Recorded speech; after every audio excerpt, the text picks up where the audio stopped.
When the students of today are the teachers of tomorrow, what will they say about the year 2020? Will this be the year that changed education forever? The COVID-19 pandemic has exacerbated existing inequalities in education systems everywhere. At the same time, we have all admired the educators, parents, students, and communities that have banded together to meet this challenge. The HundrED 2020 Innovation Summit will connect inspiring innovators with educators, researchers, policy leaders, education ministries, students, and parents from around the world.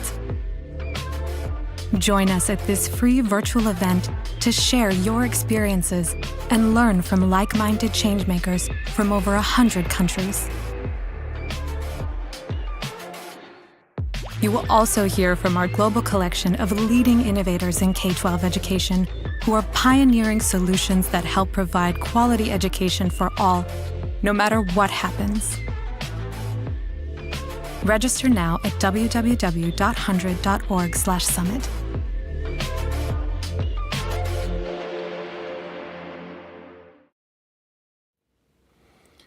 Welcome to the last session of this year's HundrED Innovation Summit.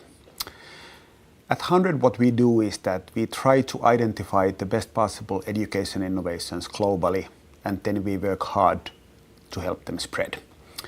And this has been a really big week for us, not only because of the summit, but because we released our 4th global collection of 100 education innovations, and also the spotlight on creativity together with Lego Foundation. And it makes me extremely proud that our work is becoming more and more global year after year. For example, in this year's collection, we have innovations from 38 countries, and 42% of them come from so-called Global South. And I cannot stress enough how privileged I feel doing this work. I have a feeling is that each and every summit and also each and every day is a gift. Yesterday we heard from Mr. Ken Robinson, honoring his legacy, that one of his key themes used to be that there's so much in each and every one of us, that each and every person is a miracle. And that's exactly how I feel about our innovations and our innovators. When you study any of the selected innovations, I have a feeling is that all of them are miracles, and it feels so meaningful to be working for them. But this week has not only been about education innovations. We've been also having various discussion sessions about the future of education as well. We've been discussing about the whole concept of quality education for all. What does it mean in Global North, Global South, in areas, for example, which are lacking connectivity and so on. Yesterday we had a really meaningful, emotional session about the legacy of Ken Robinson together with her daughter Kate, and especially, and for example, for our team, it was touching and moving and so forth. And you can see all these sessions later on in our YouTube channel and so forth. We did a session on creativity. What is creativity?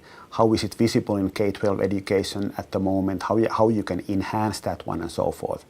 We've been having over 60 innovator pitches where our innovators are explaining what they do, and all of these videos are available as well. We've been having masterclasses, we've been having networking sessions, and at the end of this session, we will be giving our annual awards to the Innovator of the Year, Ambassador of the Year, and Youth Ambassador of the Year. So exciting session ahead. So stay tuned until the very end of this session. But Summit is a beautiful, beautiful week for me.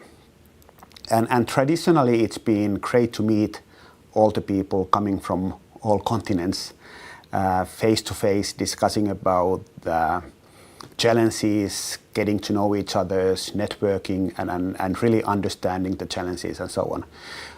But this year has been so different. It's been different in classrooms all over the world, and our summit has been totally different as well. And as much as I miss the real physical connections and so on. I think that all of these challenges, they come with silver lining. So if I'm thinking about this year's summit, we've been having over 150 different kind of sessions together with Helsinki Education Week.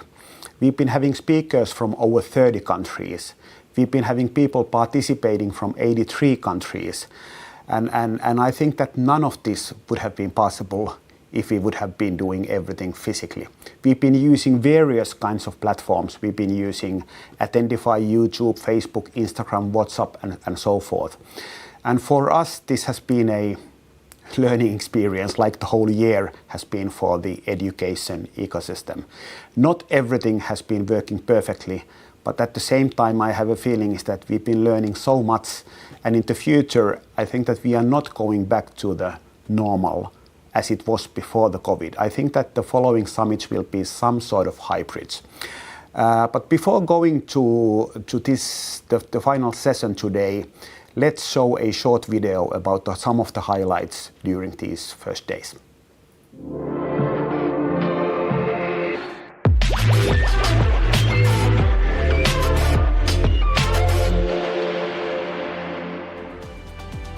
Hello, everyone, and welcome to the HundrED 2020 Innovation Summit. Good morning, good afternoon, and good evening, everybody. We need ambitious education innovations and help our children flourish in life. You need to be bold to challenge the status quo. So today I would like to share about 3 innovations that I'm very excited about. Education breaks the barriers of prejudice. For me, it was super interesting to see different projects all over the world. This is a big day for us and it feels special. Yes, Saku, we love you. It's always fun because you never know who's going to be on stage. I must say that was the most awesome experience. We are able to build the next generation that believed we did our best. We need to break down those barriers to change the structures of schools and to change people's mindsets. So if you change what you do, you are changing the system. A revolutionary Sergen Robinson. Thank you very much. So thank you all for coming. Thank you for believing in him and for supporting us. And I think together we can make sure that he's never forgotten. Thank you.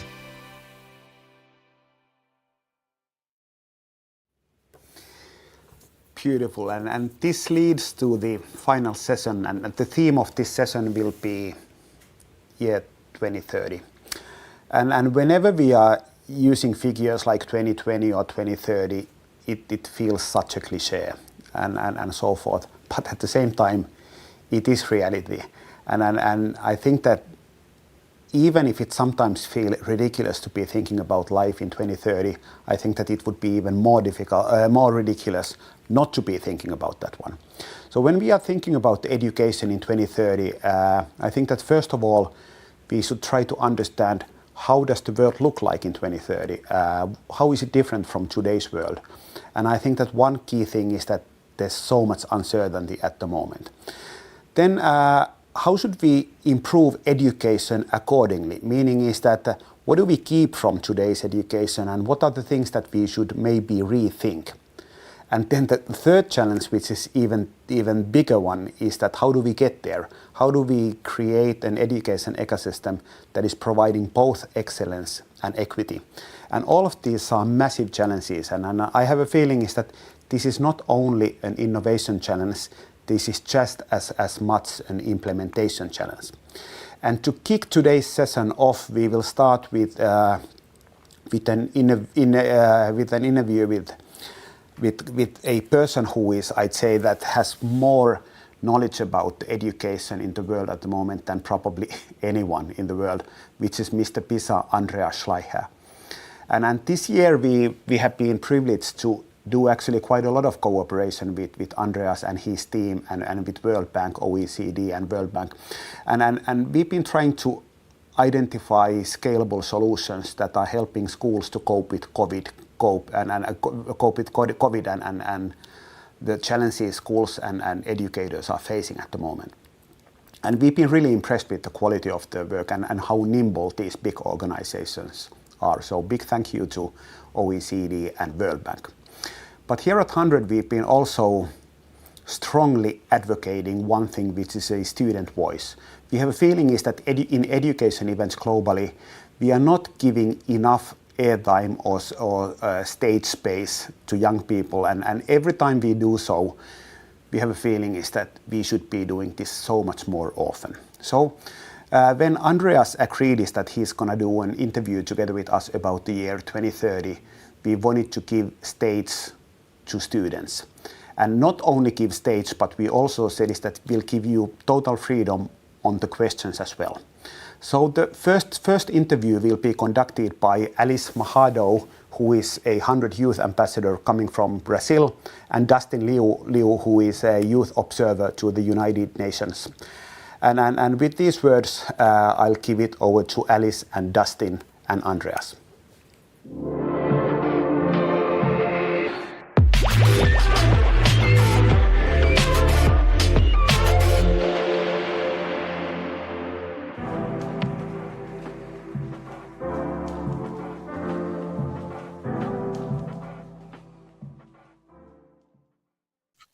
Good morning, good afternoon, and good evening, depending on where you're calling in from. Thank you so much for joining us at the HundrED Innovation Summit. We are so excited for this youth interview with Andreas Schleicher.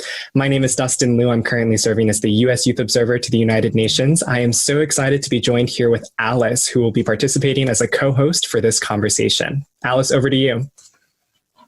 Hello, so I'm Alice. I am 15 years old and I'm currently a youth ambassador from HundrED, and I'm very excited to be here today with you guys. So I'd like to welcome Andreas right now.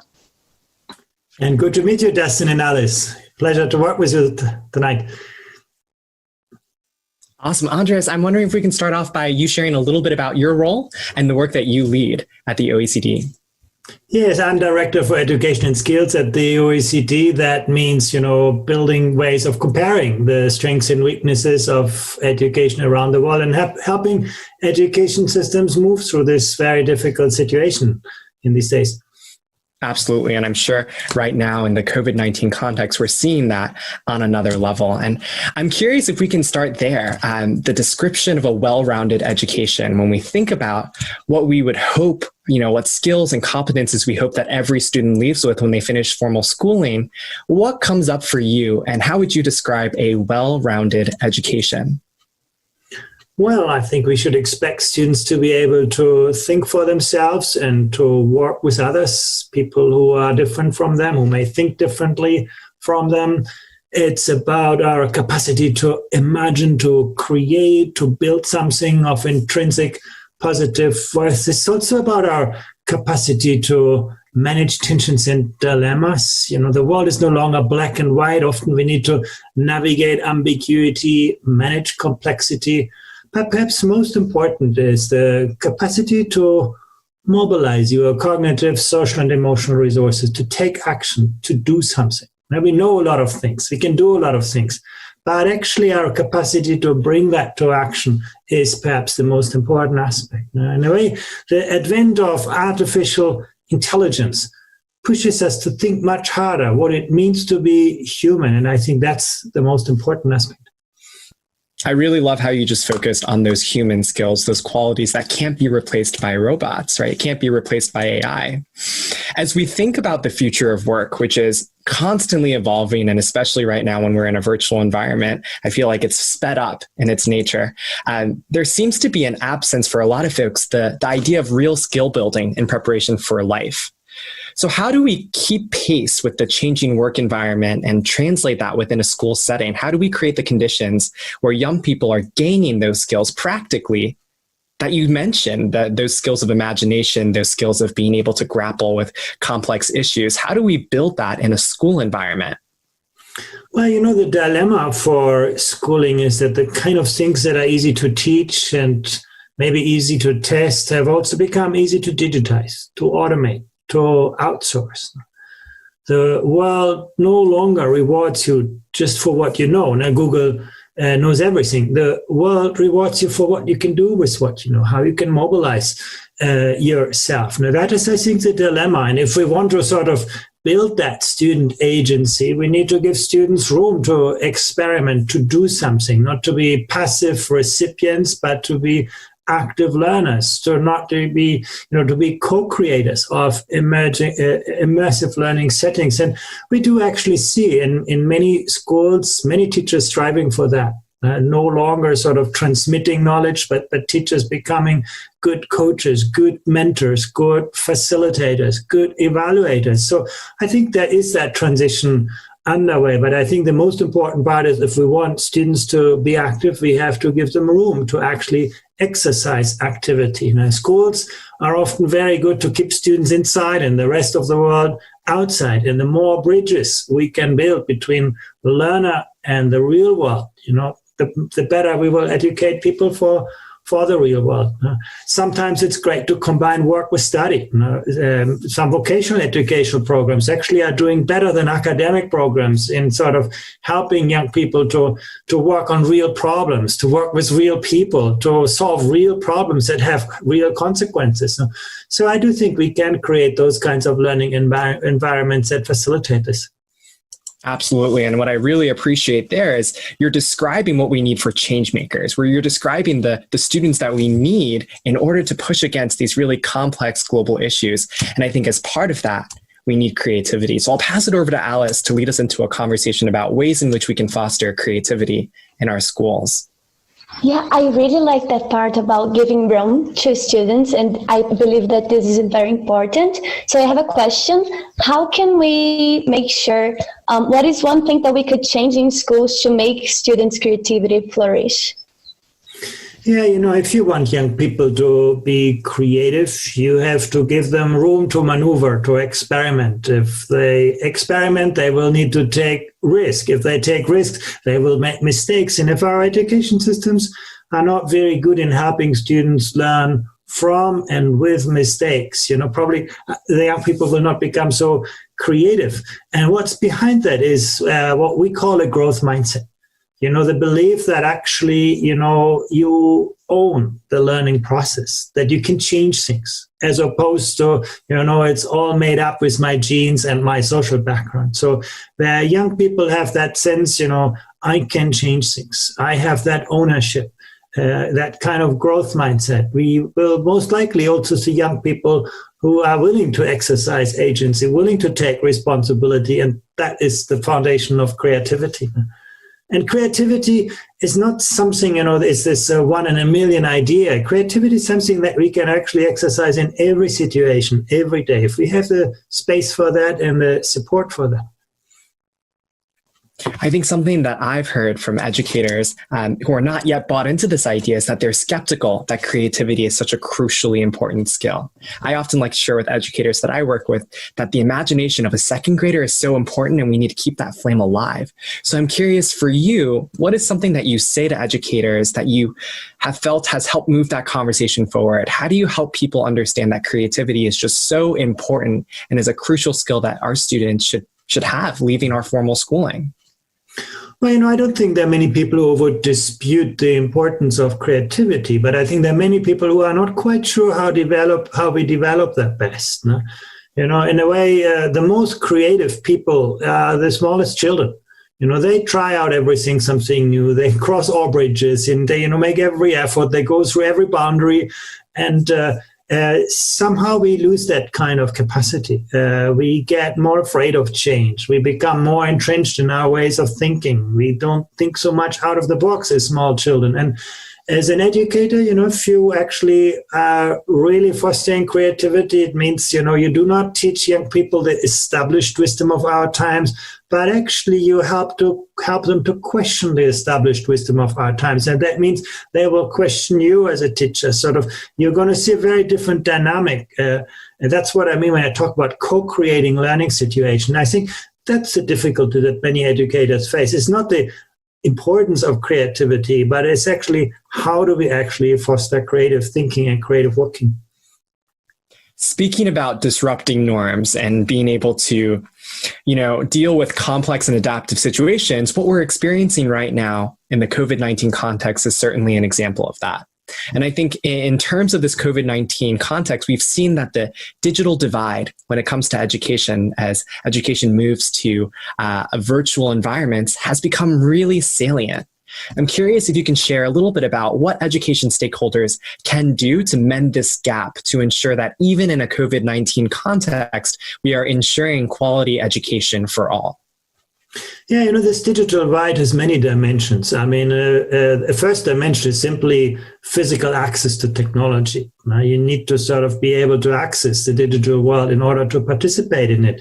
But that's actually by far not enough. In fact, there are many learners who do have access to technology and still are not taking real benefit from this. Because if you want to, learn in a digital world, you actually have to know how to learn. You have to be able to set your own learning goals. You have to manage your learning process. You have to have this kind of intrinsic curiosity. And young people who have that, who have access to technology and who have a supportive ecosystem around them, teachers included, parents included, for them, this COVID crisis is maybe liberating and exciting. But for the many young people who used to be spoon-fed by their teachers, they were passive recipients of chunks of knowledge, who may have never liked school in the first place. They're not the ones who are going to be benefiting now from the digital world. And that's the much harder digital divide to bridge. How do we actually create that motivation and capacity for learning throughout your life? Now, that's, I think, where we have to work much harder on. The technical divide, I think, is something we can resolve fairly quickly. And we have actually addressed it in many, many places. But the attitudinal, the motivational divide. Now, if young people have been passive learners for all their lives, suddenly to actually be able to take ownership of your own learning is a big, big step forward. So we should be taking that lesson from us with this pandemic and create a learning environment that creates more room for young people to own their learning processes. That's what the future will require from us. In the past, you could learn once for your lifetime. You leave school, you have all the tools you need throughout your life. We used to learn to do the work, no? And now learning is the work. Basically, in the future, you're going to be only successful if you can expand your own horizon every day. And that requires a very, very different mindset. That's the real digital divide. Now, those people who are capable of doing it, they will find, expanding opportunity. And those who basically do not, they will be quickly locked into their old ways of thinking. I completely agree with what you just said. I've been personally experiencing this in the situation of COVID, and it's so hard for us students and the teachers to step up and take control of our education, because now we are kind of alone. So I really see what you're talking about, and I completely agree with it. So continuing talking about reaching all students everywhere, that you said it's possible, we are already doing it. What would you say is the biggest challenge when referring to granting educational access to all young people? Yeah, again, you need to physically reach your students. You need to know where they are. But much more important, if the students sit in a classroom as a teacher, you can just broadcast knowledge and you can assume the students are receiving that. When students are at home, you need to continue to have a great passion for your subject. Now, that's really what always, inspires students. You need to understand how different students learn differently. That's also very important. But most importantly, you need to know your students. That's so much more important now than it was in the pre-COVID period, where they are all in front of you. Now you need to understand, how do you reach them? And we also have to remember that learning is not a transactional process, where we disseminate information. It's always a relational process. The school subjects which you like most in primary school, now that may have very little to do with the content, but it's most likely something about that teacher. It's the teachers who, understood your passions, your dreams, who supported you. That kind of relational component is vital now. Now, whereas students, the one thing that students will remember 10 years from now from this crisis is most likely exactly that teacher, the teacher who reached out to them, the teacher who understood them, the teacher who gave them support.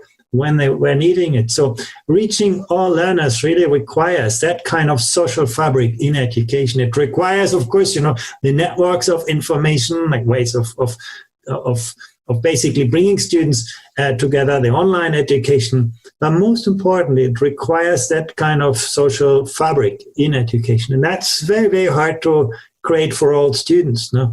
Because even in school systems in very wealthy countries, where every student sits in school, some people would say, well, everybody has access to education.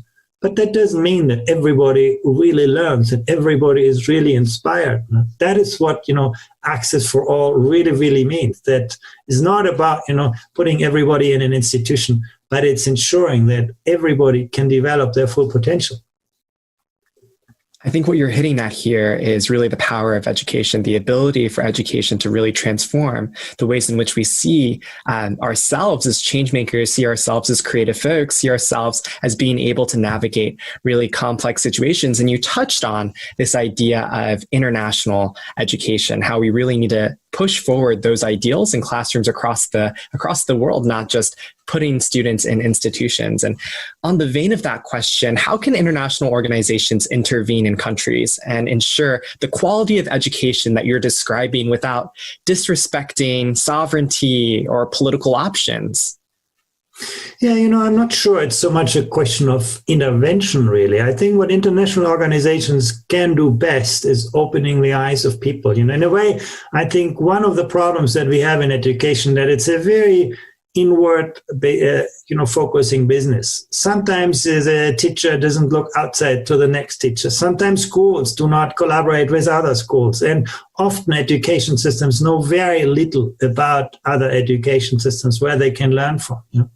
In 2012, when we had our PISA study in mathematics, the British education minister went to go to Shanghai, because Shanghai was the system that did best on this assessment. And she, came from Britain, but she was a mathematics teacher. She was so interested, so inspired by what teachers were doing. So she was then bringing teachers from China to the UK to create an exchange among teachers, to build kind of a foundation for mutual understanding. We can teach in very different ways. And I think that is what international organizations can really do.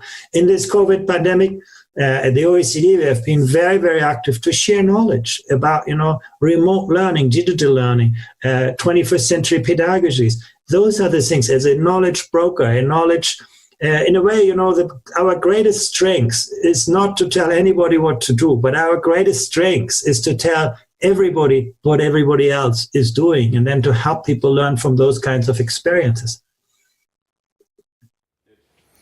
Thank you, Alice, Dustin, Andreas, and this is a stunning, beautiful 30-minute interview. And today we wanted to show 20 minutes to you of this one, but you can watch the whole interview on our YouTube channel, on our website as well. And it's full of stunning insights about the future of education, and it shows once again the competencies and so on that the students have, and I will commit, and the whole of the 100 team commits giving in each and every 100 Innovation Summit and so on big visibility to students as well. So let's move towards the whole session today, and quite often when we are discussing about what are the key skills one should be teaching in schools in 2030, there are big themes which are often mentioned. Some of them are global citizenship or sustainability, digital well-being, teaching uncertainty, growth mindset, employability, creativity, social emotional skills, and so forth. And it's quite easy to say that this is what we should be teaching. And quite often the tone in the education debate is quite negative. We are saying is that how come the current education system is not doing anything in these areas. But that's actually not the case. And in HundrED, our main philosophy is that instead of complaining, we concentrate on beautiful things that are already happening.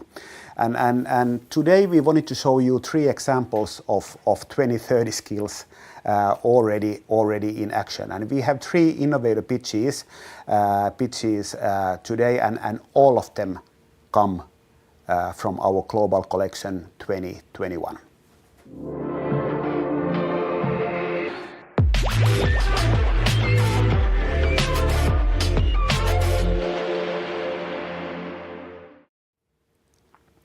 And the first of these 3 examples comes from US, comes from Bronx, and the guy presenting will be Stephen Ritz, who is the founder of a Green Bronx machine.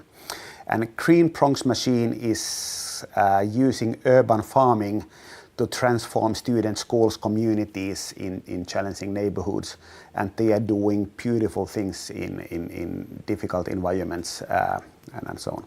So let's start with this one, and to our audience I'll give you a warning is that the pace of this following presentations is going to be so fast, is that please do fasten your seatbelts.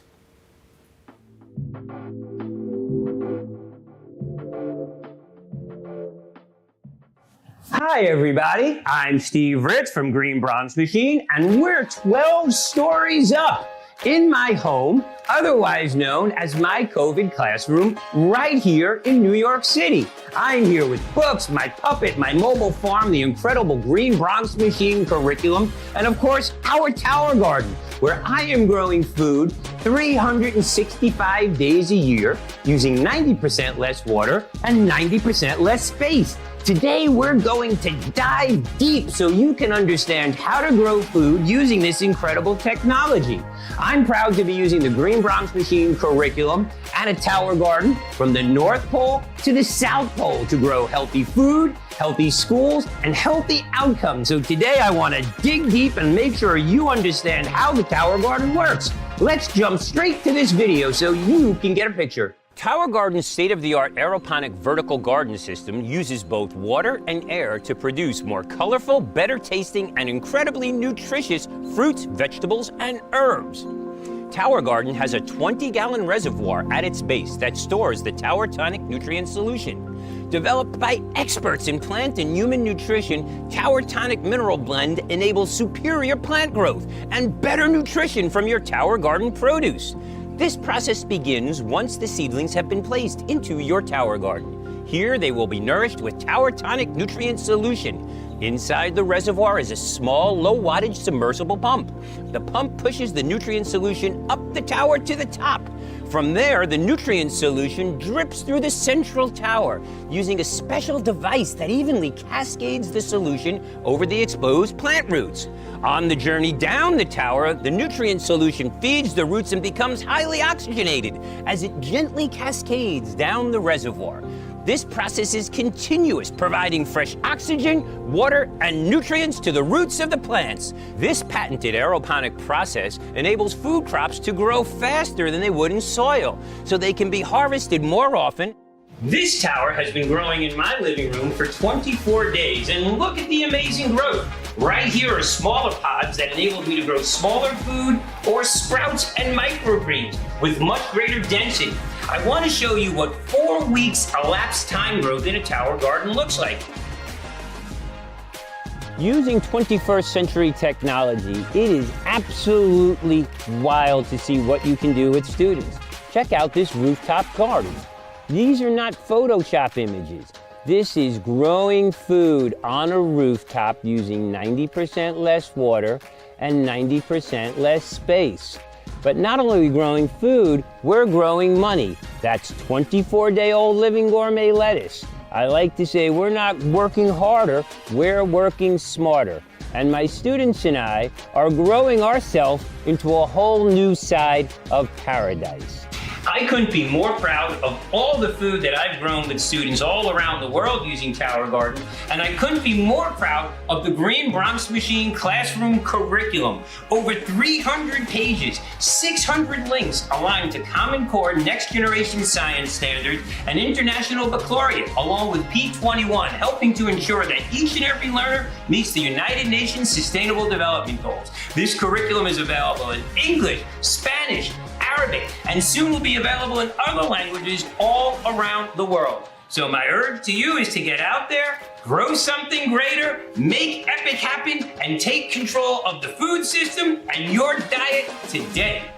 So, boys and girls, ladies and gentlemen, and my princes and my little princesses, nothing gets me more excited than the possibility of you being able to grow your own food. And to think that we can do this indoors using 90% less water, 90% less space, anywhere in the world is amazing! I could not be more proud of the Green Bronx Machine curriculum. I could not be more proud of you and could not be more excited about the possibilities of growing something greater together with you around the world as we cultivate a healthier palate and planet. So let's get out there and make EPIC happen! Thank you, Steve, and thanks for not only for the beautiful work you've been doing for decades, but also for the energy in your presentations. And there's another aspect which I love a lot in the work you do, or the work that Green Bronx Machine is doing. There's been a lot of discussion also in this summit about the role of community. How do you connect schools with the parents and the whole of the community as well? And one thing which I especially love in Green Bronx Machine is that kids are at the end of the school day and so on, quite often they are bringing vegetables back to home and bringing food to the table of the whole of the family and so on. And I think that that's a beautiful small aspect of the work as well. Then let's move, and the second innovation who will be presenting today about the key skills of 2030 will be concentrating on social and emotional skills. And whenever you are discussing about practically anyone about the key skills in the future, what are needed in the workplace and what are needed in order to flourish in the world, that's a set of skills that is practically always mentioned. And then one innovation which is concentrating especially on the early childhood area is Think Equal. And then social emotional learning is at the core of everything they do. It's a beautiful innovation founded by Leslee Udwin, and now it's a privilege to give stage to Leslee and go to London. So Leslee, over to you. Thank you so much, Saku. And I must say, when you mentioned earlier that all of these 100 innovations are little miracles, I couldn't agree more. And in our case, I want to say, yes, we are a miracle too. We have just, in 3.5 years, reached 94,000 children. I'm proud to say across 14 countries in 6 continents. And the reason, or one of the prime reasons we're a miracle, is due to Sir Ken Robinson, who was our founding patron and who has so imbued his work with all of his extraordinary passion, commitment, brilliance and generosity. And I really want to say that because so much of this summit has so rightly been about extolling Ken, whose legacy we are all fulfilling. Success stories.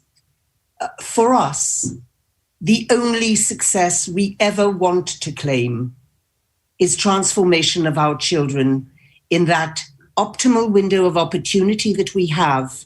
And we only have one such opportunity prior to the age of 6.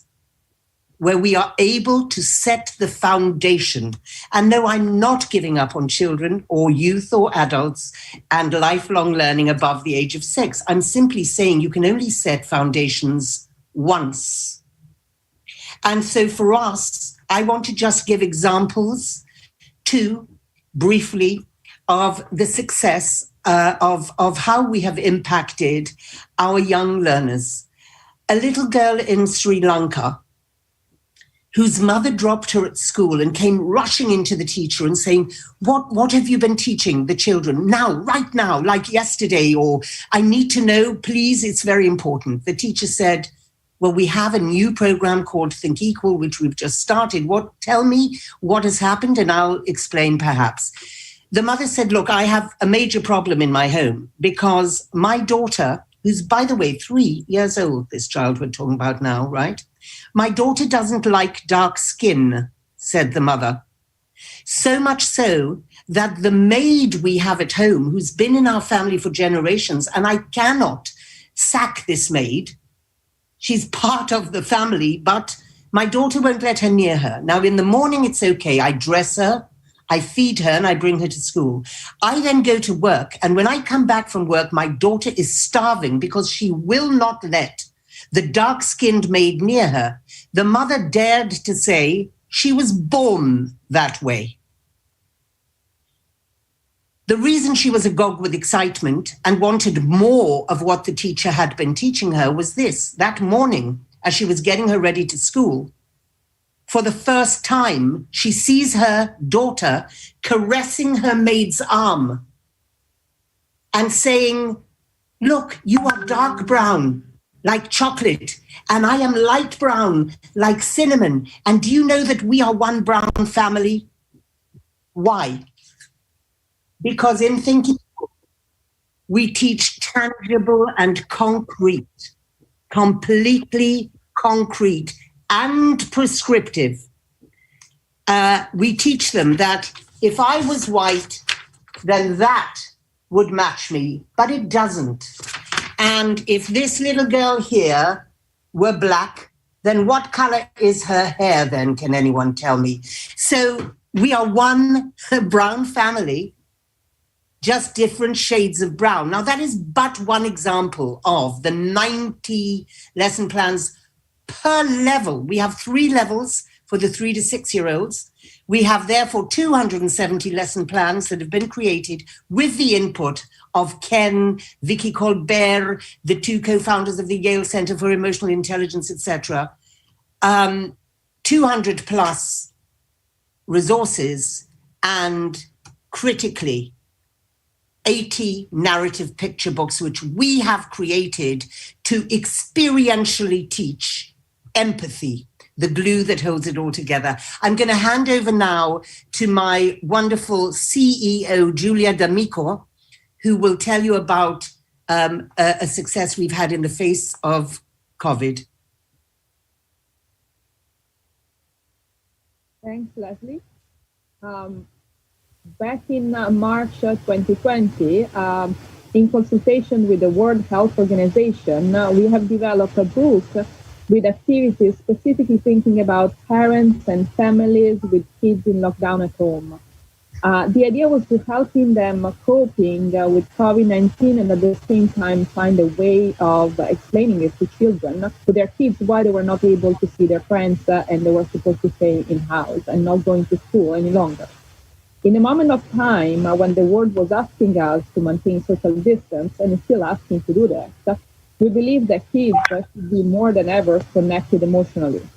So physical distance is understandable, but the emotional connection is the part that we've been trying to achieve with these books and activities for parents.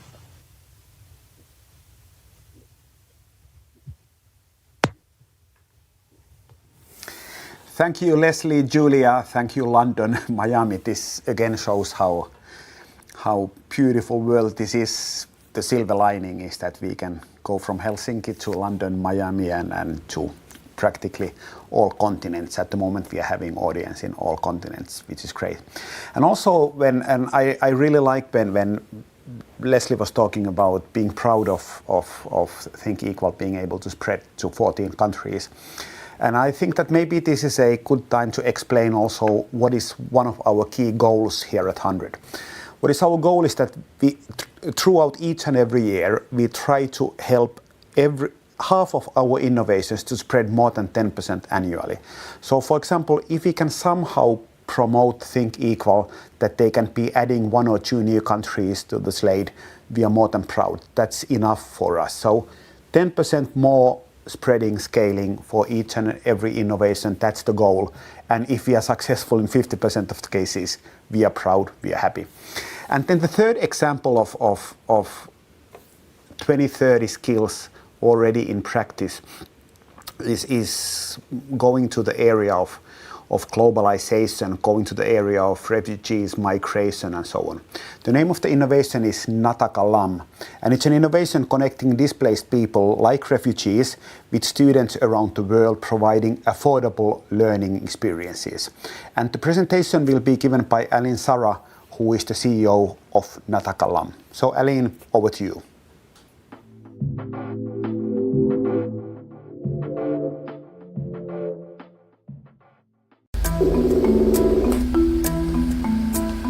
مرحبا كيفك؟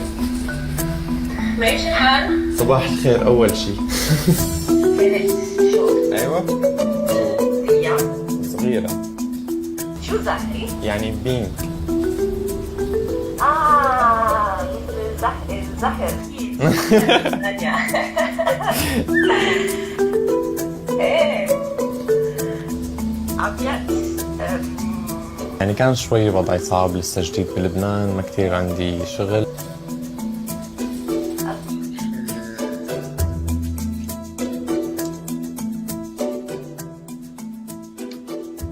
Refugees are people who have something to offer. Highly educated people like you and me who have been robbed from the opportunity to continue their lives in their fields.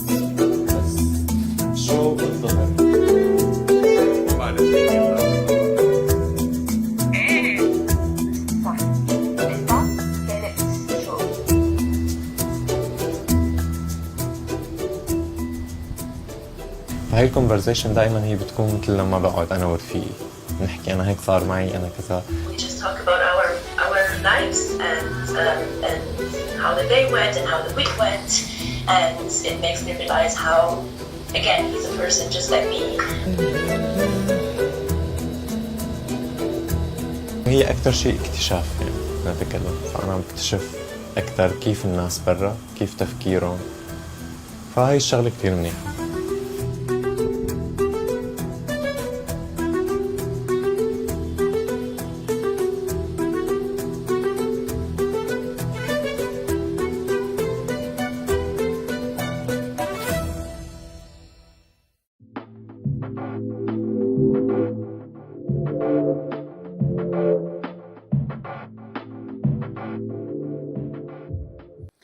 Thank you, Stephen. Thank you, Leslee. Thank you, Aline.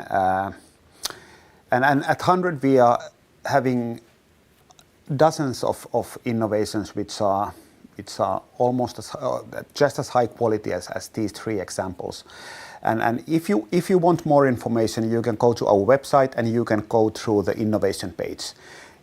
In most of the cases, there's also innovator pitches so that you can see both the innovation in action and the pitch of the innovators and so on. If you have feelings that you would like to get more information, there's a connection button so that you can connect directly to innovators like Stephen, Leslee, and Aline. And if you want to start by having a dialogue with our experts at HundrED organization, please feel free to do that as well. This is exactly why we exist. But then back to 2030 and the 3 key questions. Why should we change education? What should we do? And how do we make it happen? Let's start with why. And I think that it is actually quite obvious. When you are reading practically any analysis about the world in 2030 and asking do you have a feeling is that the world after COVID in 2030s with AI and so forth, do you have a feeling is that the skills needed in workplace in 2030 are different? And most of the people have a feeling is that yes, they are. So when the world is changing, we need to change education accordingly. Then the second question is that, okay, what should you do? And like mentioned, most likely we need to be adding new skills like global citizenship, sustainability, growth mindset, social emotional skills and creativity. But I'd say most likely the most challenging question is that how do you make the change happen fast enough in global scale, taking care of excellence and equity? And this is the theme that our panel will be discussing after this theme.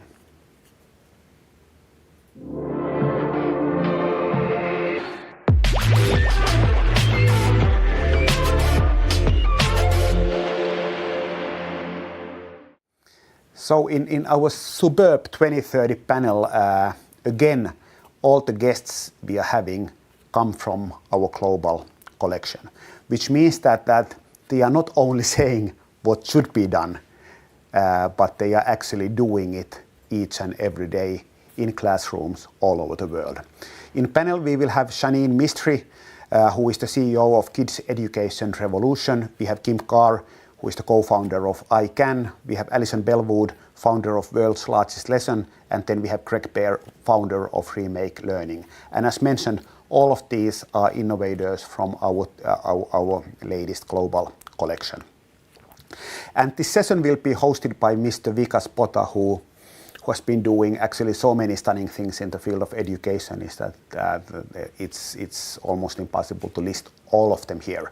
But he's been the CEO of Waki Foundation. He was one of the key people behind the Global Education or Teacher Prize, and at the moment he's the chairman of World Education Week.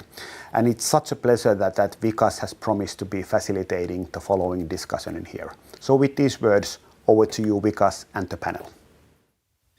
Thank you so much, Saku, and I congratulate your whole team, Leslee, Saku, Pukraj, and all colleagues at HundrED for this amazing showcase that you've put together.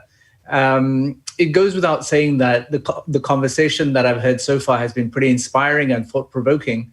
And the question I suppose we should get to with our panelists, who are themselves, path breakers and leaders in education from around the world, is answering this question about, well, how do we prepare our young people for this future of 2030?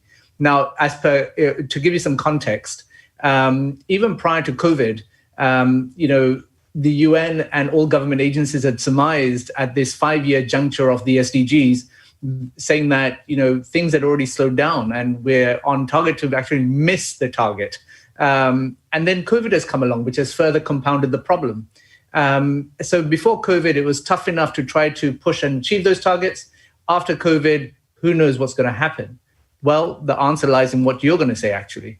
So how do you think that we can accelerate so learning outcomes improve to the degree that we all aspire for them to do?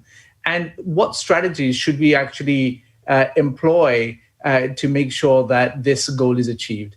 I want to first go to Alison, if it's okay, from the World's Largest Lesson. Alison, in terms of how do you prepare young people for 2030, given your focus, especially on the SDGs? I'm keen to hear from you. You have to unmute yourself, Alison. Basic learning skill I've developed over the last few months. Thanks, Vikas.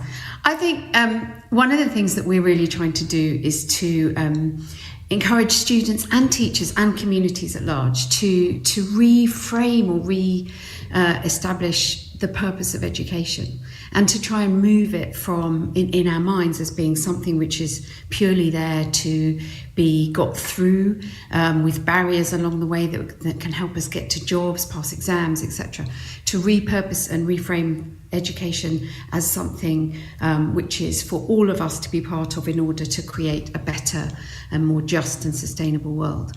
And if we do that, then it helps teachers because it elevates teachers within the whole landscape. And it gives kids a real sense of why they're at school. Why are they having that chemistry lesson?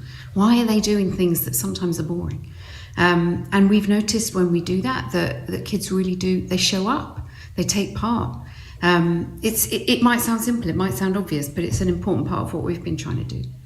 And so, Alison, just a follow-up question. You are, especially out of all the speakers over here, linked to the SDGs in a formal sense with the UN system. I mean, what is the thought about the global architecture that exists with regards to how we're going to make up for learning losses and how we're going to actually try to achieve this global target? I mean, obviously, COVID has created, what was already a crisis has become much more of a catastrophe than anyone could ever have imagined. And one of the big problems now is looking at how we make sure that all children get back into school, and the girls particularly who are at risk of never going back to school governments are really focused on making sure that happens. And then the other thing that's obviously become really obvious is how important connectivity is. 50% of the kids who've been out of school have not been able to access learning, and they've had to rely on public media or just local solutions to do it. And the UN at large are working now on big projects like Giga to try and make sure that we're connecting kids across the world so that they can continue to learn. Thank you so much. I now want to go to Greg, actually, because what Alison spoke about was local action. And you and your work is very much looking at regional systems transformation, if I may put it that way. Greg, do you want to tell us a little bit about your work and what your vision is in terms of how we can achieve this stretch target that's been set in front of us because of our circumstances? Thank you, Vikas. I agree with everything that Alison said, and I also believe deeply that what she said has to matter in places like towns called Newcastle and Clareton and Duquesne, and places that we can all imagine in the places where we reside. So as we think ahead to 2030, there are, of course, 57 things that we need to do. But what I appreciate about what Alison said is the context and circumstances in which learning happens. And I want to highlight two things that I think we really need to do. One is engaging and involving parents, families, and caregivers like never before, taking advantage of the empathy that parents have built up and really establishing them as learning allies in incredible ways. And then two, really changing public mindsets in a region, in a place where we reside about what learning can be. So Vikas, let me make that very concrete for you. So in this region, where for 15 years, a learning ecosystem called Remake Learning has been endeavoring to connect what's happening in and out of school from the early years through high school. 5 years ago, we launched something called Remake Learning Days. So think about your city, your region as a campus full with family-friendly events held at schools, libraries, museums, a joyful amusement park full of experiences where adults and kids alike are learning, STEM learning, STEAM learning, project-based learning. Hundreds of events held over 1 week, attracting tens of thousands of families. Why do we do this? One, to help families understand how learning is being remade.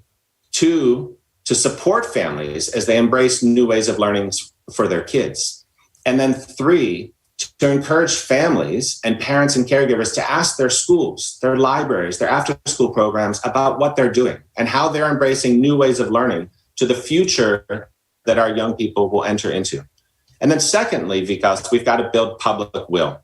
Remake Learning this past 5 months or so launched a campaign called Remake Tomorrow.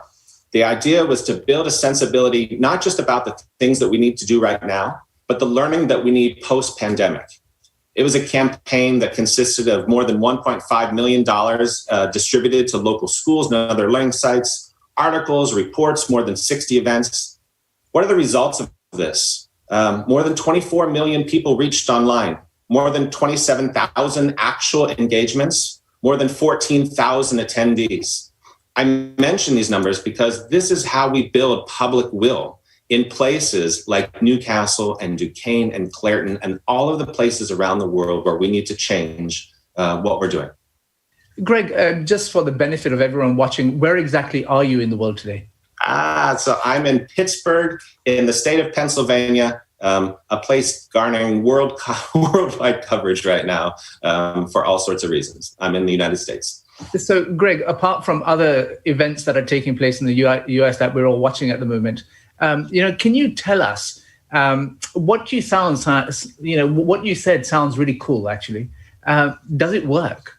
What is the evidence that you have for your approach actually working? Because when I look at schools around the world, they try to do exactly what you are, and yet statistics don't show the same uplift as what you're saying. So what is it in the water and where you are that seems to be having an impact?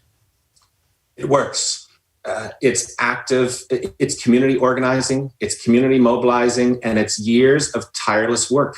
It is the work of campaign building. And we have hired all sorts of evaluation experts over this past decade and a half, including the Global Family Research Project, which in particular has done studies of the parents, families, and caregivers who come to Remake Learning Days events. And we now have nearly 5 years worth of data.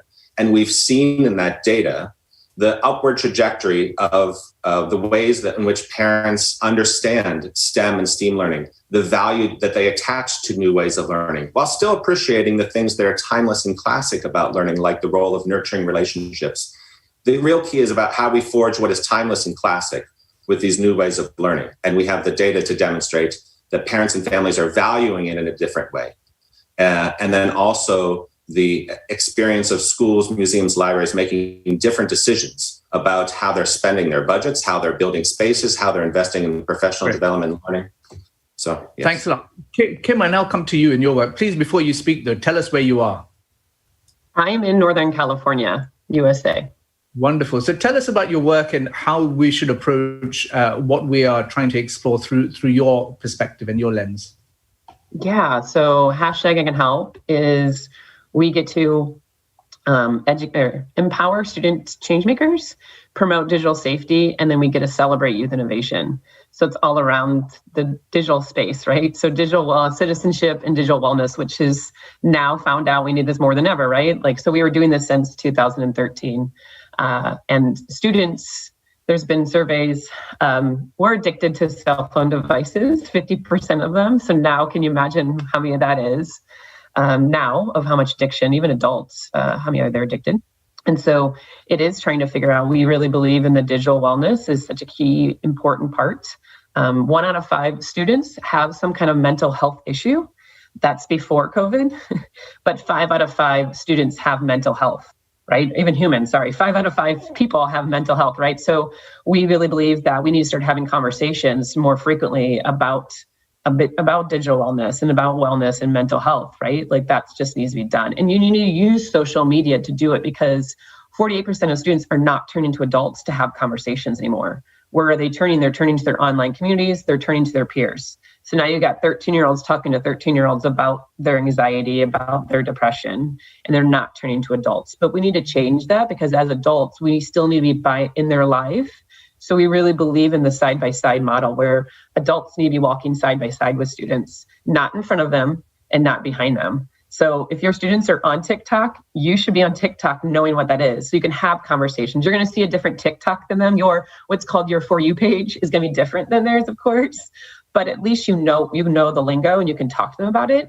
That's so key. That's so important because then you can talk about the digital wellness with them. Hey, how much time do you spend on your TikTok? Because once you jump in the TikTok, what we call rabbit hole, you can stay in there for a long time. So it's so important that we get every teacher talking about mental health and digital wellness with them. How are you, after you have all these Zoom calls, how are you getting away from that? What are you doing to make sure you're getting away from the screen? We've had events with people like Twitter where we get to bring students into the room with these Twitter employees and get to have those conversations and hearing Twitter employees flat out say that they have bought a real alarm clock instead of using their phone as to wake up, right? So I think that's so important. Or that now Samsung, if you don't know this, but Samsung just has the screen time. Used to be just the iPhones. Now Samsung has done the same thing. So setting your screen times for how long you're going to allow yourself to be on certain apps so it can help with your digital wellness and then making those choices. So really adults walking alongside the students to be able to have the conversations about mental health and digital wellness. And we call it, so that way they feel comfortable if they ever need to go to what we call a talking doctor. Everyone goes to a regular doctor, but we also need to sometimes go to a talking doctor when we get into these kind of situations. Because suicide in the United States for 10 to 24-year-olds is the number 2 cause of death. And it's in some states, it's now number 1. Kim, that's a fantastic contribution in terms of something that I, as a parent, worry about all the time. And actually, my kids refuse to even give me their TikTok handle, so I can't follow them. And so I fully agree with you, and actually provides a great segue to asking Shaheen, from your context in India. We hear a lot of innovation that's happened as a result of the use of phones over the last 6 months. Shaheen, tell me, in terms of given where India is, not geographically, but with regards to its status, with regards to education, what can we hope for children in India by the year 2030, given that you also have a new education policy that's been unveiled by the government? Yeah, thank you. Firstly, it's just beautiful to share a panel with people that your thoughts resonated so deeply with me, and I'm kicking myself that I didn't read up a lot about your work before this panel, but I will do that. A little bit of the truth and hope by way of response, I think, Vikas, to you, if we look just at Teach for India's ecosystem of about 32,000 children, when the pandemic hit, in more than 70% of them had no access.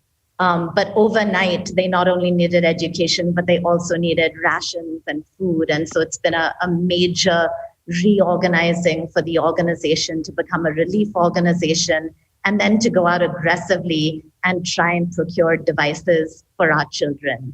So I think India faces like a huge need to confront how us moving ahead doesn't even further push our poorest children into deeper poverty and deeper learning poverty. So that's sort of the truth that we grapple with. I think the hope is that this new way of blended learning, so that we've tried to embrace at Teach for India, everything from scrambling to finding devices to actually changing the very way our children learn, has been so incredibly powerful. Like all the questions we had, can we spread love to children online? Can we build culture online? Can we involve parents? I think, as Greg said, suddenly, like, the definition of the teacher has changed. The definition of learning hours has changed. Like, the world has become the school. And I think that's really been so beautiful to see. I visit a lot of classrooms, and now I'm doing a lot of virtual classroom visits. And I don't think I've seen classrooms that are actually as engaging and as beautiful in many ways as I'm seeing now. So I think that's the hope. The question really is, does the government, the new education policy, espouses really lofty and very far-reaching goals? The question is the government going to put in the resources and what it takes to actually get that down to the last mile and the last child? And so I think that's what we're wrapping our heads around right now. Shaheen, in terms of, when people think of India nowadays, especially when it comes to education, we hear about some incredible stories about the use of EdTech. So you'll have, for example, a craze of the use of online platforms like Byju's or that kind of thing. But tell us, in terms of when you talk about the last child or the last mile, what technologies are being used actually to look at education in India for that population who can't afford subscriptions, who cannot afford membership or tuitions on online platforms? Tell us a little bit about that. Yeah, I mean, I think people are trying a range of different things, right? From radio to TV to printed learning packages, really trying to just reach children in every way possible. I think the piece I would add to the dialogue, Vikas, is while there are incredible resources online for content, I'm not sure we've been able to figure out how to deliver a truly holistic education online. And what would that look like? Maybe not in 100% online version, but in a blended version. So Alison beautifully sort of shared the purpose of education. I think at Teach for India, we say really, we're trying to create a world free of poverty and filled with love for all of our children. And what's the education in service of that? And how can technology help with that? I think that's what we need to be asking ourselves. And I think maybe it's possible, like suddenly technology can bring large numbers of mentors to individual children. It can help kids curate content There's always a chance for learning circles and kids to meet in person to process their learning and to dialogue with each other. So I think we need to move away from thinking fully digital to thinking blended and asking ourselves, what are the blended models that can actually scale? And how do we build values through this new form of education? I'll just say one more quick thing, which was sparked by what Kim was sharing. One of our kids' education revolutionary students, 10th grade, so this is like height of peer pressure, she actually chose to move from a big city to a village to spend a year sort of discovering the purpose of life. And one of the first things she did was she said, I'm getting fully offline. And so the only thing she does is uses email sort of as a letter writing. But it's so fascinating to think of the pressure that kids face today, but also to ask ourselves, like, are we preparing them to think independently and differently? Why are they so unaware of what the systemic forces are doing to them today? And how can we really prepare them for that? Well, thanks a lot, Shaheen. Thanks a lot to all of you for your time for today's panel discussion. Ideally, I would have loved to have more time with you. The one thing that I would like everyone that's watching, and including actually the panelists, to contribute towards this discussion is quite simply, what do you see as the silver lining coming out of this pandemic when it comes to education? So what is in American language, use of the phraseology, you'd say, what is the moonshot that we can achieve as a result of the circumstances that we've gone through? And I want you to go to Twitter or whichever platform you use and use the hashtag HundrED and tell us what your silver lining is. I think it'll be a fascinating tapestry of inputs that we'll get, because we can often get bogged down in, this is now an impossible thing to achieve. We are drowning, and turn that entire narrative into, well, this is the art of the possible. Now, having finished on that note, I hand over to Saku, who, again, is demonstrating the art of the possible by bringing everyone together to make sure that we discuss exactly that. How do we reimagine education? Saku, over to you. Thank you, Vikas, and don't go away yet, because I have one short question which is building actually on the last comment you made regarding the silver linings and so on. We've been discussing a lot with our community and also with people like Andreas Schleicher, and there's a worry in the education community that actually the world where we are going back after all of this is over, post-COVID, might actually be even more traditional than what it was before COVID. So it's kind of like stepping back in time, and all the positive development is vanishing. So how would you say is that in order to get where we want to be getting in 2030, how should we think and see the fall of 2021 or spring of 2022? Meaning is that should it be some sort of hybrid? What would be kind of like the first steps towards to a new world of education? Short questions from anyone. You can decide, Vikas. I'll go to Alison first, please. Well, I would leverage this situation, and I would use the fact that next year is a really big focus year for climate.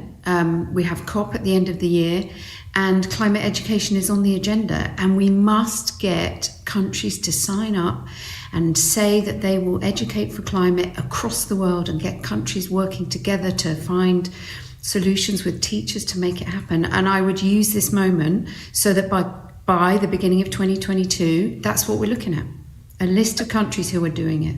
Great. Alison, at World Education Week, we had a showcase from a school in Bangladesh, which is on a boat that has absolutely nailed how they teach their kids about climate resilience. I'd encourage you to have a look at that. Kim, I now come to you. Yeah, I mean, I really believe that you need to have a foundation. And, even with the online world, our company is really known. We have over, 300 students across the nation, and even in 4 countries, that they really feel like they came to us because we're a home to them, right? Like that we're a true community to them. So I really think you need to make sure your community is built. they feel strong, and that you get companies, schools, and students to bridge that gap, because we have to become a community in order to, whatever is the next thing that comes, you're way stronger, and that you're way more powerful together when you can make things happen. Yesterday, I was so inspired by the food farming that one country had to do. Like, that was incredible, and you couldn't have done that if you didn't really quickly create that community piece. So no matter what it is, online, offline community, you have to have both and get that really strong. Thank you. And Greg? I would embrace parents, families, and caregivers as learning allies. We spoke to the empathy that has been built up in families as they better appreciate teachers and what happens in classrooms, but they've also built up a lot of frustrations too, right?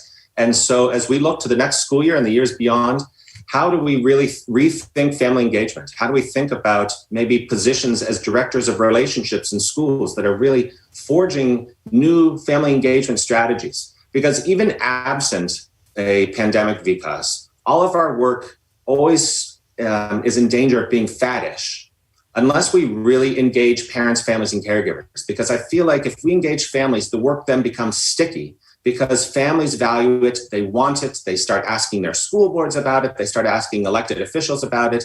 If parents value this new way of learning, then the new way of learning will be inevitable. Wonderful, thank you. And Shaheen?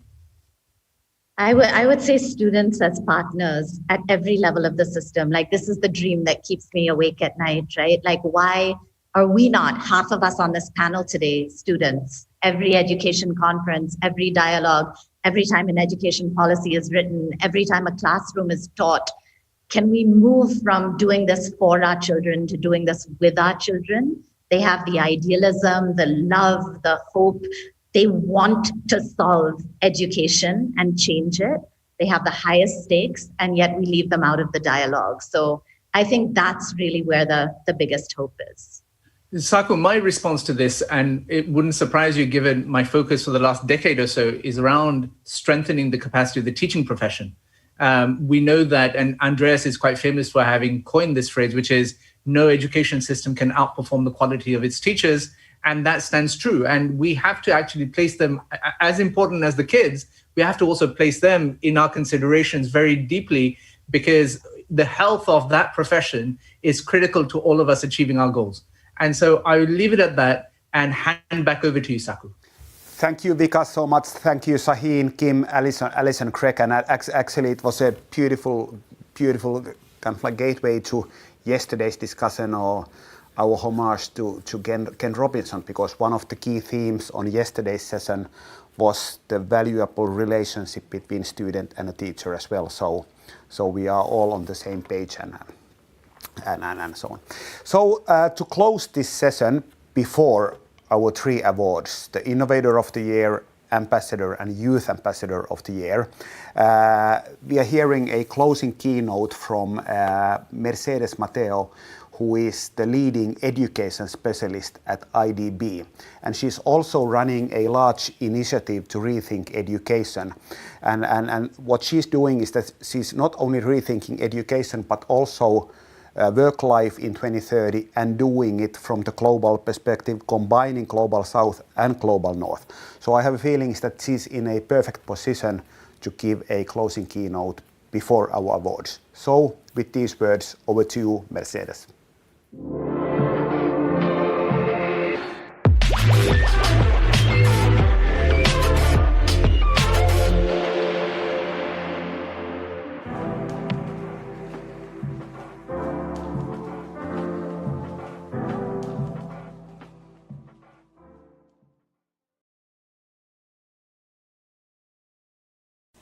How do you know somebody comes from a low-income background? In Latin America, but I think this is the case for many other countries around the world, you ask a simple question. What school did you go to? Many of you, I'm sure, recognize this, right? That means that a school is not precisely a great equalizer. Unfortunately, rather the opposite. Now, I want you to think about this. What is the extra that you get in those high-income schools? High-quality instruction of basic skills, reading and writing, math and science? Fair enough. But what more? You get extracurricular activities that provide you with imperishable skills, those top transversal skills that help you anywhere you go, work, friends, neighbors, family, and life in general. And third, the other thing you get is a network of relationships that will also accompany you in your entire life. A 21st century education cannot stay at reading, writing, math, and science. Most poor people get some of that, but don't get the traditionally called soft skills and the network in school, and we all know they are critical for success in life.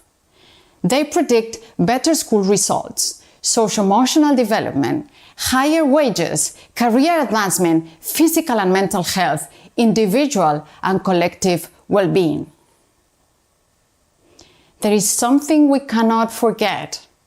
What girls and boys learn in school is the currency we are giving them to use in life, particularly when you don't have any other assets. They exchange those skills in the labor market to get a quality job, but also they use them in their communities and families. This capital, this human capital, is what will make the difference between a prosperous life and a life full of hardship. Why are those skills more critical than ever now? Because we live in a world in transformation that is very different from the world other generations grew up in. Because people need to deal with things we didn't have to worry about before. Automation, living with robots, aging, climate change, diversity, migration, and now also a pandemic, COVID-19. Because we might not realize it, but all the digital transformation we are living in is not really about technology. It's about people and talent. So now, let's look at the future. How should Education 2030 be? First, it should respond to the needs of what I call the kids of the generation COVID. Until March, if you run a Google search, you will find that those kids that are today between approximately 7 and 22 years old were called Generation Z or post-millennials. Well, they are not anymore.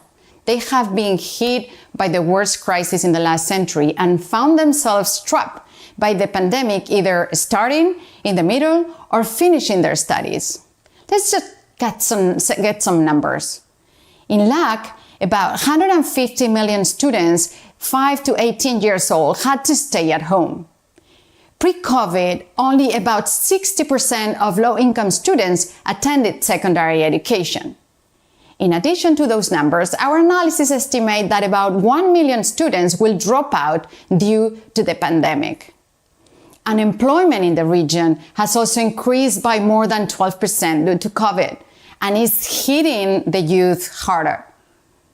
Of the envelope calculations estimate around 10 trillion loss of lifetime earnings for future generation.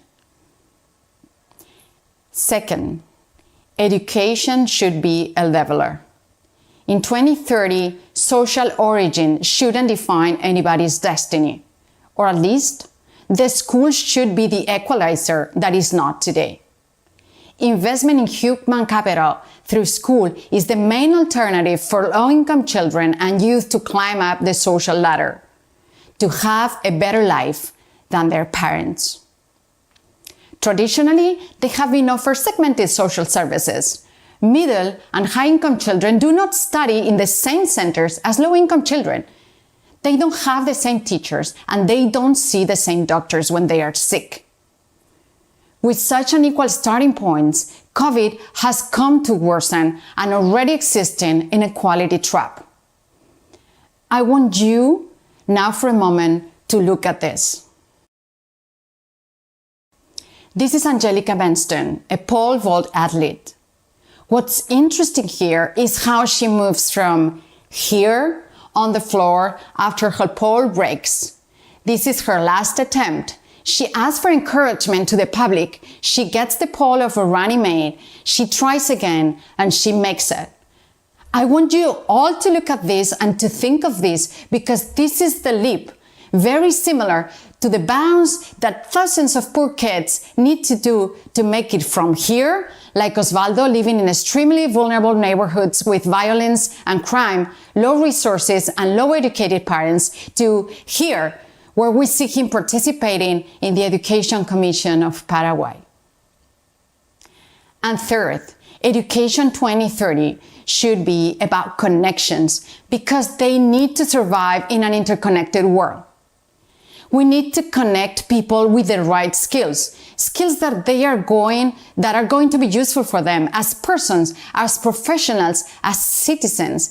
Education has to provide students with concrete tools, those that they need to thrive in life.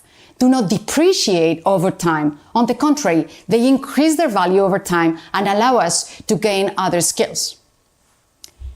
Second, connecting education with economic opportunities. That means breaking the skills mismatch that exists between what companies need and what school produces. Connecting people with employment opportunities. Education opportunities are only tangible if they translate into employment and jobs.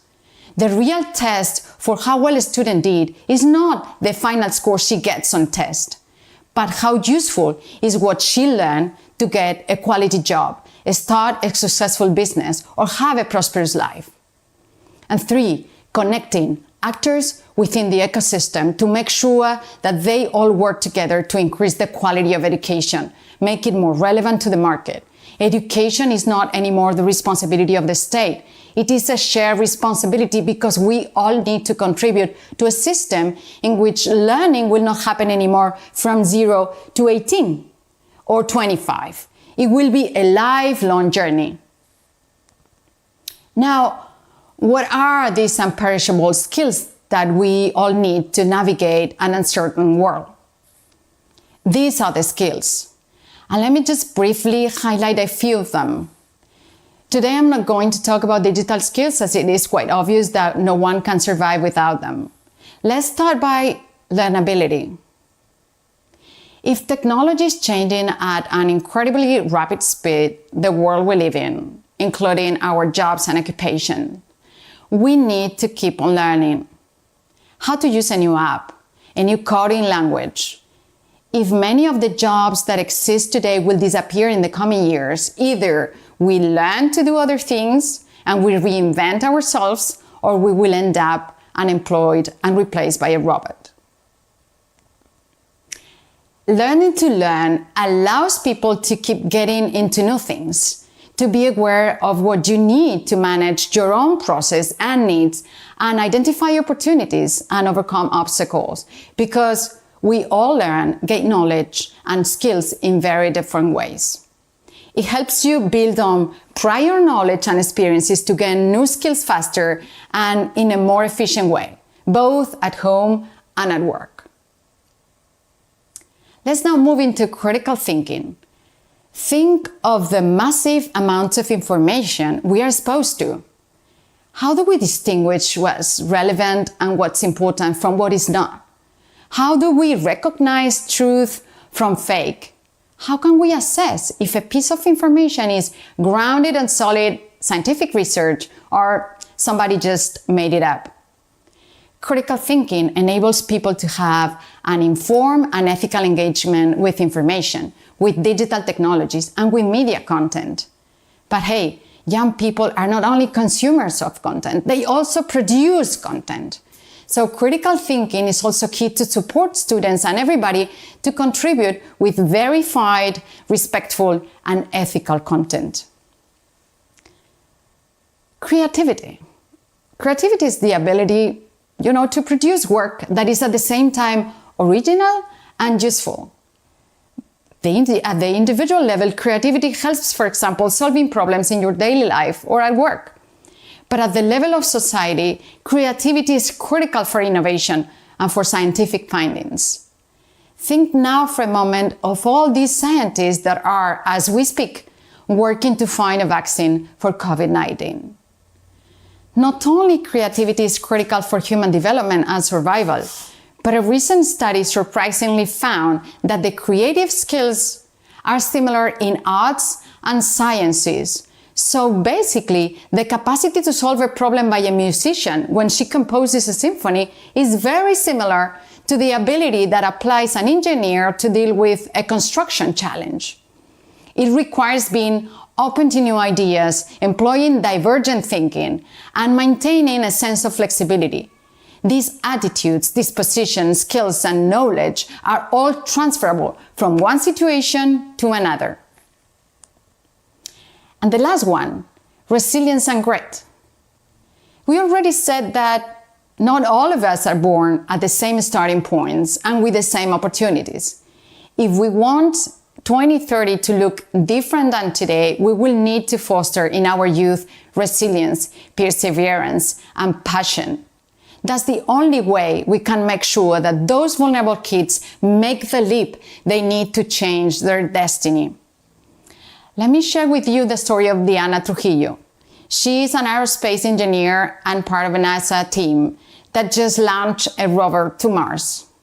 That in itself is quite remarkable, but that is not the only reason I want to talk about her today.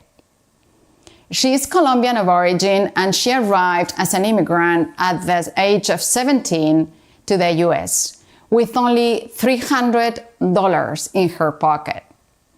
She started with English lessons and had to take on several jobs, including housekeeper, to support her own studies. She continued her studies all the way through university, started engineering, and was encouraged to apply for the NASA Academy. She became the first immigrant Hispanic woman on the program. She needs many more. We need today many more like Diana to reach for the stars. And we need to teach them how to develop and strengthen those skills that will take them there, even in times of crisis. So now, where are we today? When you decide to go somewhere, you first need to know where you are. That's your starting point. So where are we? Where is our education in 2020?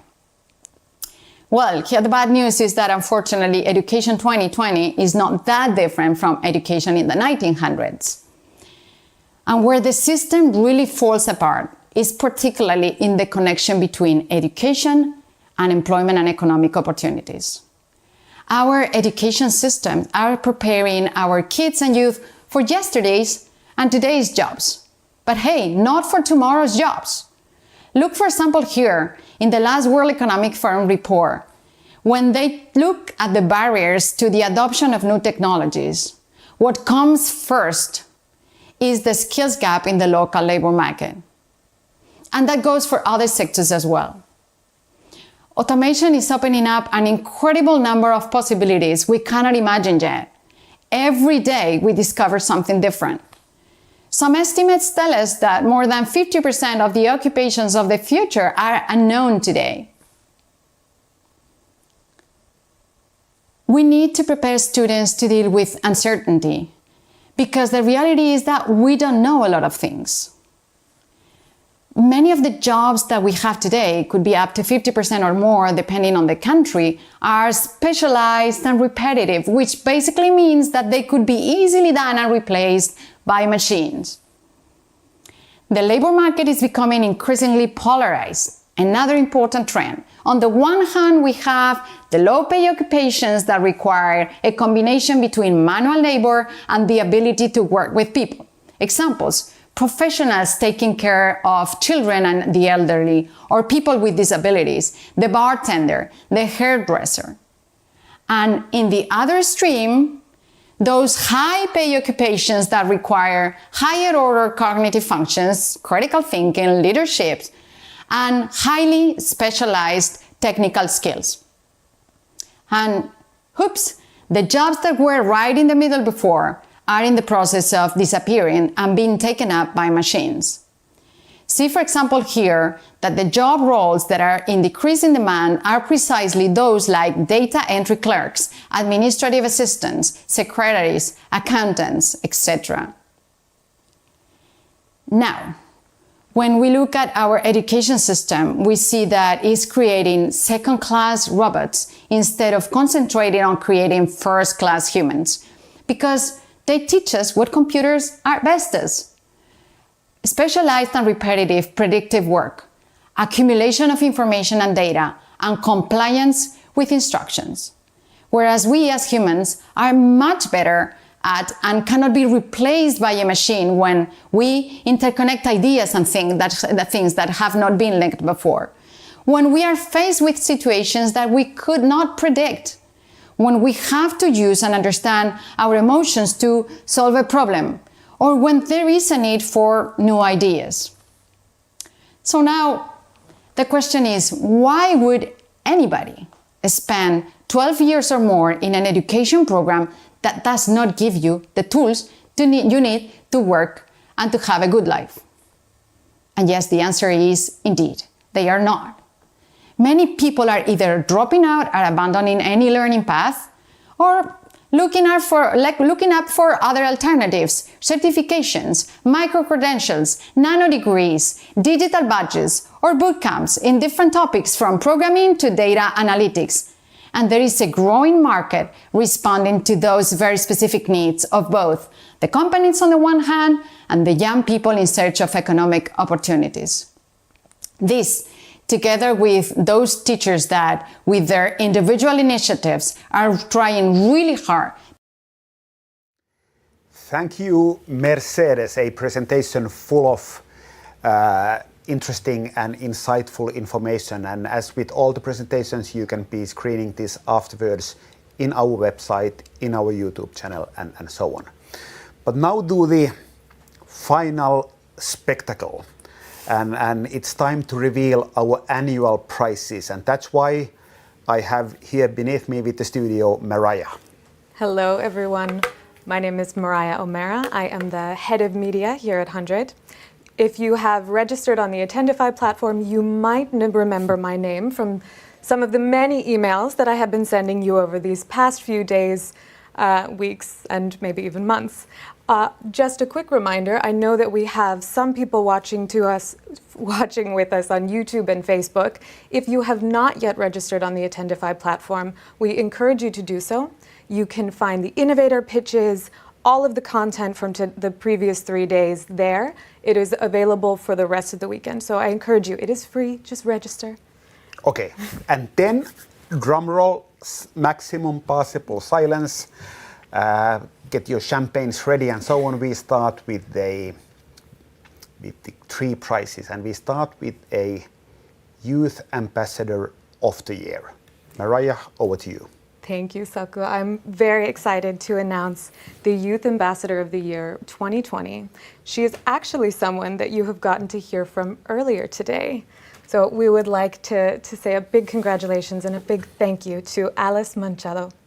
Alice is someone that I have gotten the pleasure of connecting with over Skype or Zoom over the past few months, and she has brought thoughtful comments and ideas to each session. She is particularly passionate about bringing and engaging with her local community. So I'm so thankful for Alice, and we hope to keep in touch and are so excited to see what the future holds for you.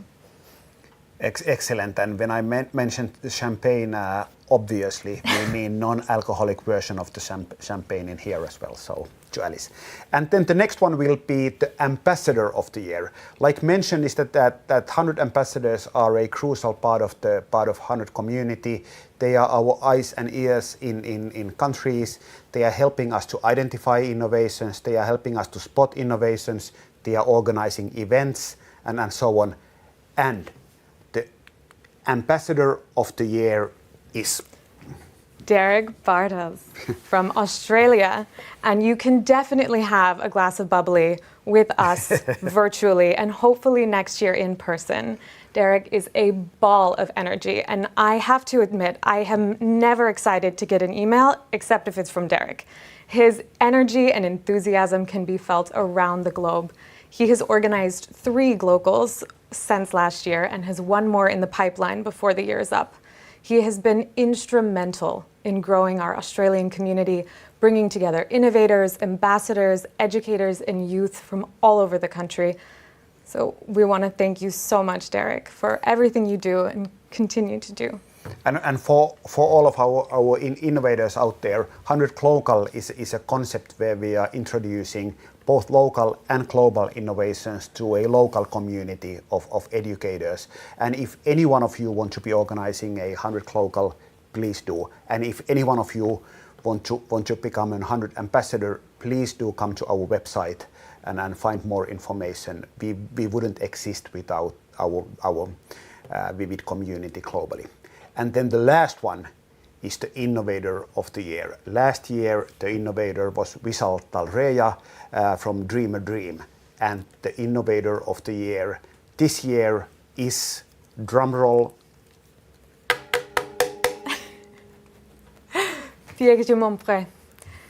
I'm sorry if I said your name wrong, but this innovator has been selected for the Spotlight on Creativity and is also a second-time alum of the Global Collection. His passion for education is undeniable. He is continuously working for the pursuit of education that puts imagination, creativity, and hope at the center of learning. We have loved working with him and look forward to supporting his work in the future. Thank you so much, Pierre. And thank you, Mariah, so much for this one. Congratulations, Alice. Congratulations, Derek. Congratulations, Pierre.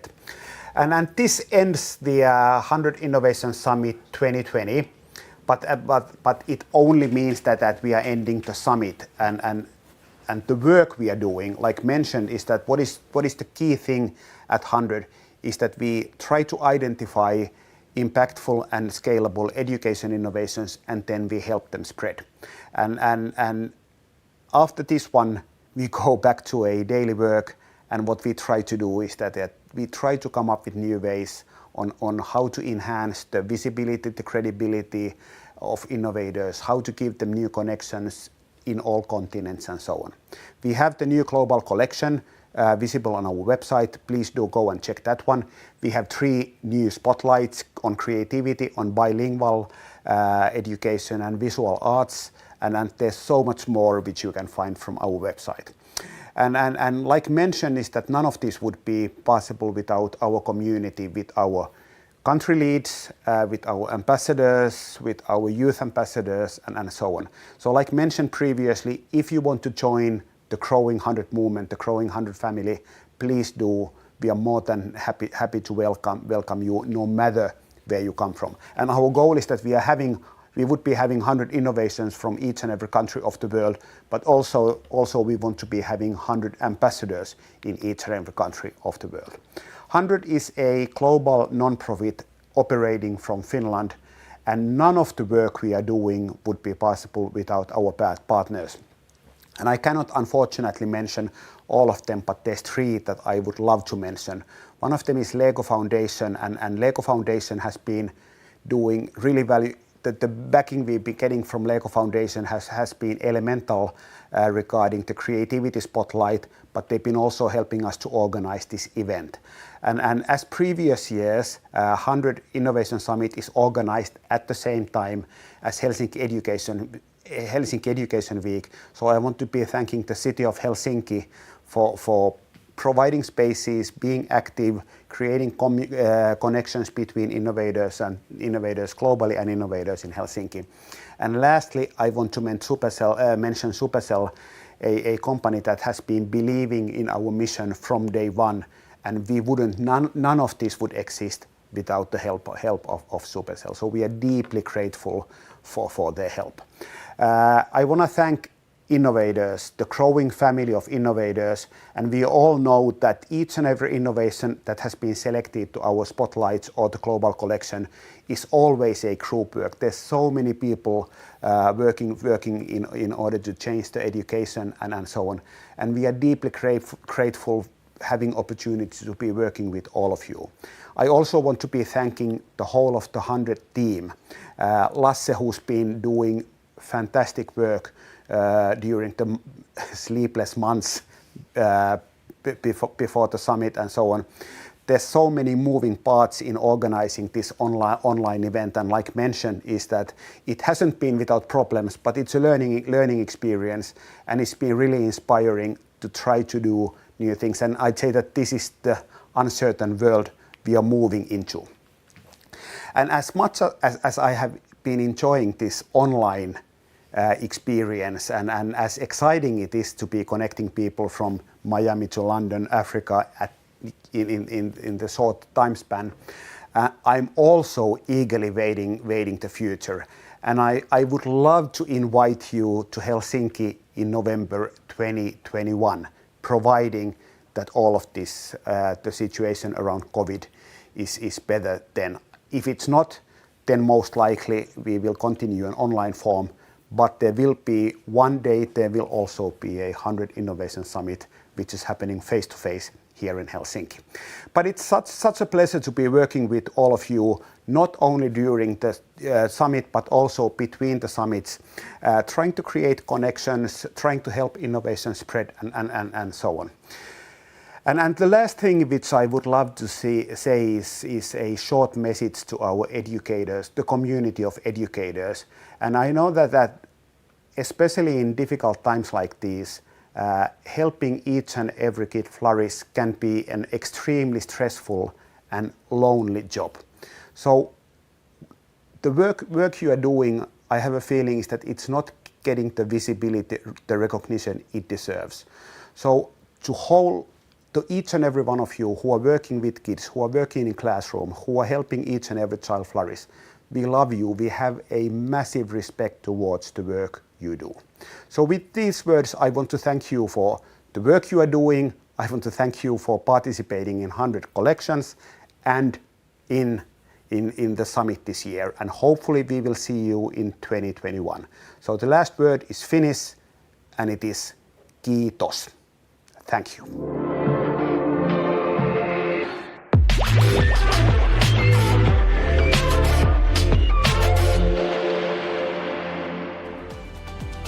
Hello, everyone, and welcome to the 100 2020 Innovation Summit. Good morning, good afternoon, and good evening, everybody. We need ambitious education innovations and help our children flourish in life. You need to be bold to challenge the status quo. So today I would like to share about 3 innovations that I'm very excited about. Education breaks the barriers of prejudice. For me, it was super interesting to see different projects all over the world. This is a big day for us and it feels special. Yes, Saku, we love you. It's always fun because you never know who's going to be on stage. I must say that was the most awesome experience. We are able to build the next generation that believed we did our best. We need to break down those barriers to change the structures of schools and to change people's mindsets. So if you change what you do, you are changing the system. A revolutionary Sir Robinson. Thank you very much.